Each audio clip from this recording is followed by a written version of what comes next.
The next part is part E, and it says you are required to provide a high-level corporate summary to the board of directors of Hercules, in which you discuss the tax consequences for the event transactions described as FX shareholding A, B, and C for the 2019 year of assessment.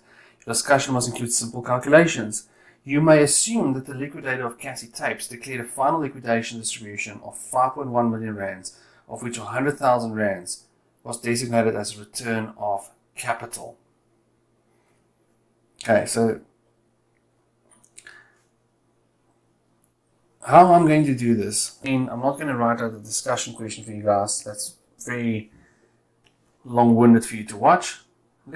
I'm going to do it in the form of just the calculations, because I think that will help you. Okay, so shareholding A.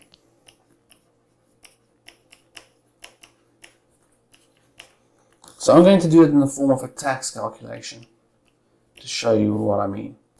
Okay, so shareholding A. I tell you, Hercules acquired the shares from one of the original investments.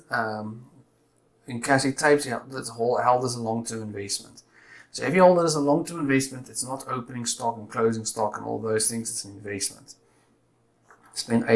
Received 860, cost 860,000. Okay, so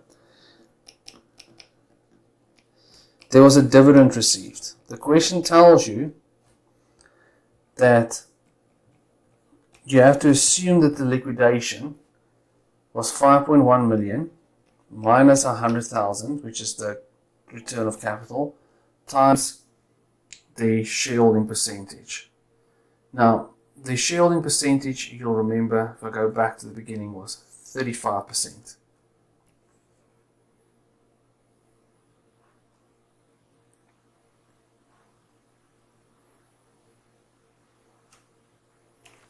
Okay, so times 35%. So that's 1,750. That is a dividend. The dividend will be exempt under section 10(1)(k).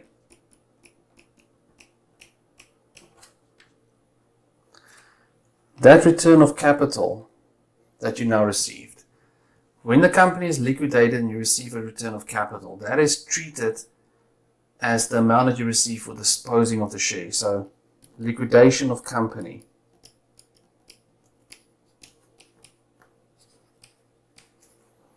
So it's basically a disposal.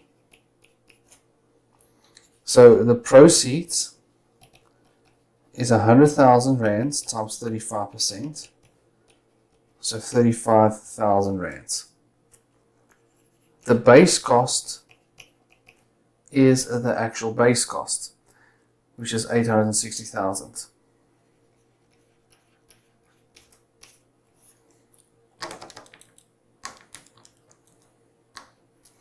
So we make a capital loss here of 825,000. Now, you need to remember, whenever there's a disposal of shares, not just under liquidations, whenever there's a disposal of shares and you have a capital loss, you have to consider paragraph 19 of the 8th schedule. This is the dividend stripping section. This section tells you that this capital loss here, remember what we want to do now with that capital loss. You want to now go and take that capital loss and put it on your CGT as a loss like that. Paragraph 19 tells you that you may not be able to do that. It says you can only do that if, so let me make sure, I can only claim the loss that exceeds exempt dividends.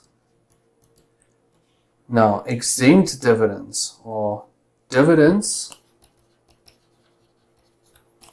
which were exempt under section 10(1)(k) like we see over here, it is exempt. Those dividends over there. And no dividends tax was paid. Now, if I take you back to our original liquidation question in part A, can you remember part A? Can you remember when we calculated the dividends tax?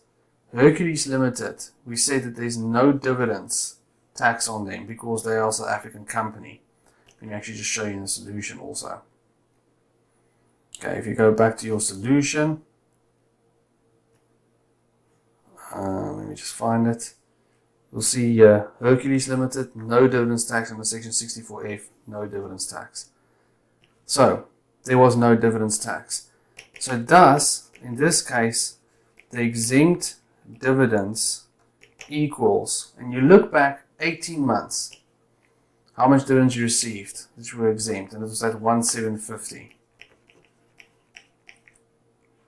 So, this loss, only the amount which exceeds 1.750 would be allowed. Because this 825 is less than the 1,750, no portion of the capital loss will be allowed. So in other words, let's say that this loss over here was not 825. Let's say it was 2 million rands. Then you would be able to claim 250,000 rands as a capital loss because that exceeds that 1.750.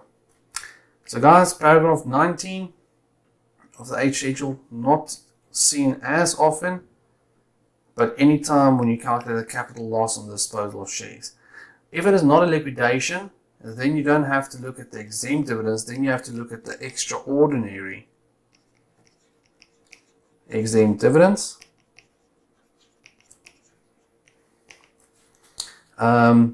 Which is basically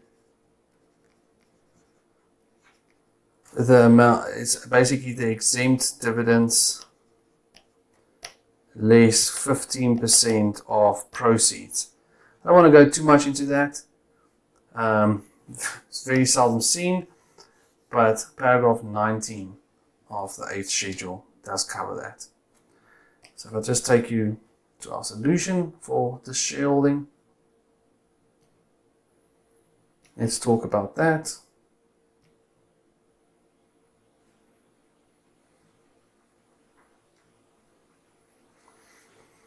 Okay, so you receive a dividend of 1,750, a return of capital of 35,000. The dividend is included in gross income and it's fully exempt. So can you see we explain exactly what we did there? Okay, then the liquidation that we received is 35,000 minus 860 gives us a capital loss. Per paragraph 19.1a, the company can only claim a capital loss that exceeds the exempt dividends. Exempt dividends are the ones which are exempt per section 10.1k, and there was no dividends tax on that. So therefore, none of the loss exceeds 1,750 and nothing is allowed. Okay, shareholding B. Now remember, shareholding B is the one we said was held for more than 3 years. So section 9c applies. Okay, so let's bring this up here. So this is shareholding B.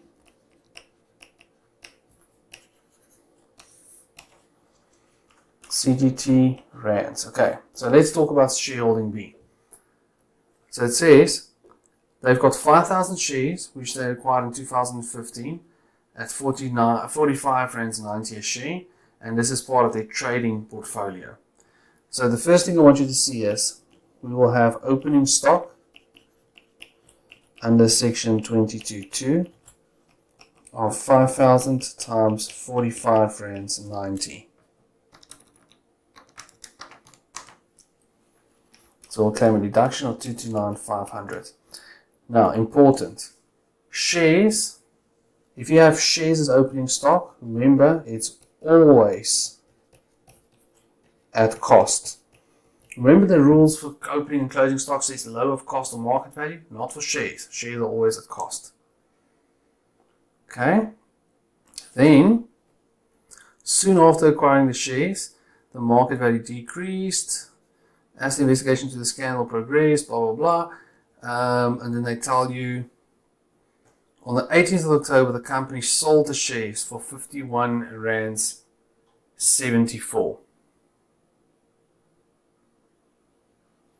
Okay, so sale of shares.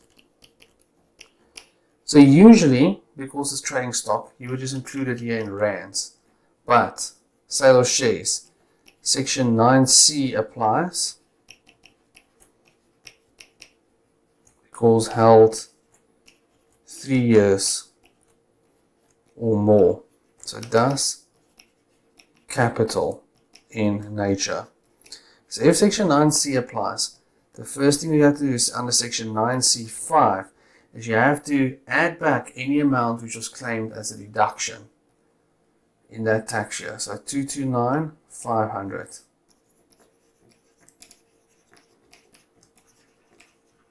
Okay, so we added back. The idea behind this is basically because if it was capital nature, you wouldn't have had any deduction. Then we do a capital gain. The capital gain will now be proceeds, 5,000 times 5174.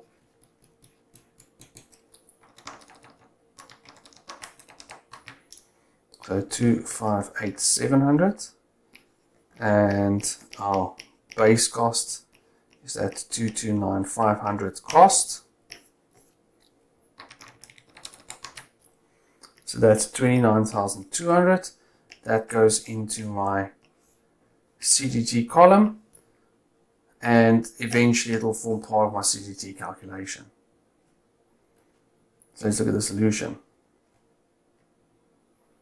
They hold it as trading stock. So that means I can claim opening stock deduction. Important to note, always do it at cost. It will be gross income, but section 9C applies. Section 9C5 says add back the cost and then calculate the capital gain. Okay, then let's look at shareholding C, Pinnacle P2 Limited. So they purchased 70% of the shares for 500,000 in 2017. It was a great investment. Okay, so it's not trading stock. Then on 18 October, they received Pinnacle declared a total distribution of 117,647, of which 17,647 was contributed capital. And then after that, on the 25th of December, they sold it. Okay, so again, they received the total that was declared as 117,647. 17,647 of that is contributed tax capital, and 100,000 of that is a dividend. So let's go through the process again. Shareholding C. So the first thing is we have a dividend received. So the dividend is that 117,647 minus 17,647. So basically calculating at 100,000 times our shareholding percentage, 17,000. Dividends are always exempt unless they're paid as an annuity. Remember that rule? Okay, 17,000, there we go. Then we have the return of capital. Now, when we looked at shareholding A, when we received that return of capital, that was treated as proceeds on the disposal of the asset. But that is because the shares were being disposed of. Now, at the time when we received it, the shares are not being disposed of. So on 18 October, we didn't sell the shares, we just received this amount. So remember, you have to apply paragraph 76B. This says you take the base cost of the shares, and the base cost of the shares were 500,000, and you deduct the return of capital from it. So in this case, the return of capital is 17,647 times 17%. We calculate the amount as being 3,000. So you calculate a new base cost. Okay, make sure you see this is my CGT column. I'm not putting anything here. We just have a new base cost. Then we now sell the shares for 650,000.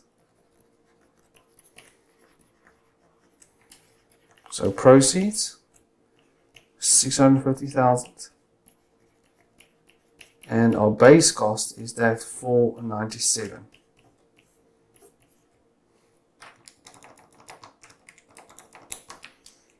So we have a capital gain